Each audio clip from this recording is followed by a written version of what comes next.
শয্যা খালি নেই, তাই ঠাঁই হয়েছে মেঝেতে। এভাবেই প্রতিনিয়ত চিকিৎসা সেবা চলছে বান্দরবান সদর হাসপাতালে। অথচ পাশেই নির্মাণ করা হয়েছে 10 তলার আরেকটি ভবন। 100 থেকে শয্যা বাড়িয়ে হয়েছে 250, কিন্তু নির্মাণের 6 বছরেও চালু হয়নি ভবনটি। এতে ক্ষুব্ধ রোগী ও স্বজনরা।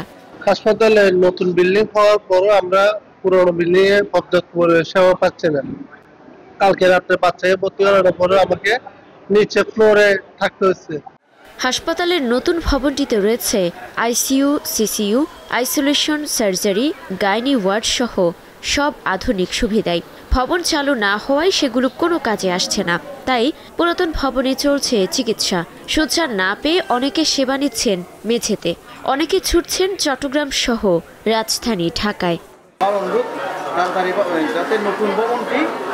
চালু করা হয় প্রায় 2-3 বছর যাবত আমরা দেখতে পাচ্ছি আমাদের 250 বিশিষ্ট ভবনটি এটা চালু হচ্ছে না। এটা সম্পূর্ণ হওয়ার পর এখন যত দ্রুত সম্ভব এটা যদি চালু হয় তাহলে আমরা এর থেকে পরিত্রাণ পাবো।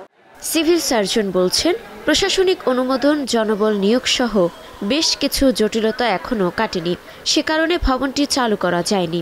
ডিমান্ড ইস্যু হয়েছে, এই সাবস্টেশন থেকে শুরু করে সবকিছু যদি আমরা সেট আপ হয়ে যায়, তারপরে প্রশাসনিক অনুমোদনের জন্য আমরা ডিজিটাতে লিখবো, মিনিস্ট্রিতে লিখবো, দেন প্রশাসনিক অনুমোদন হলে জনবল যদি নিয়োগ হয়ে যায় তখন আমরা এটা আসলে চালু করতে পারবো। চালু করলে বান্দরবানবাসীর জন্য আমরা এখানে উন্নত একটা স্বাস্থ্যসেবা নিশ্চিত করতে পারবো বলে আমি বিশ্বাস করি।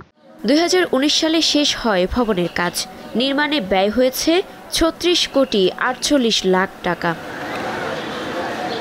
Desk report, star news.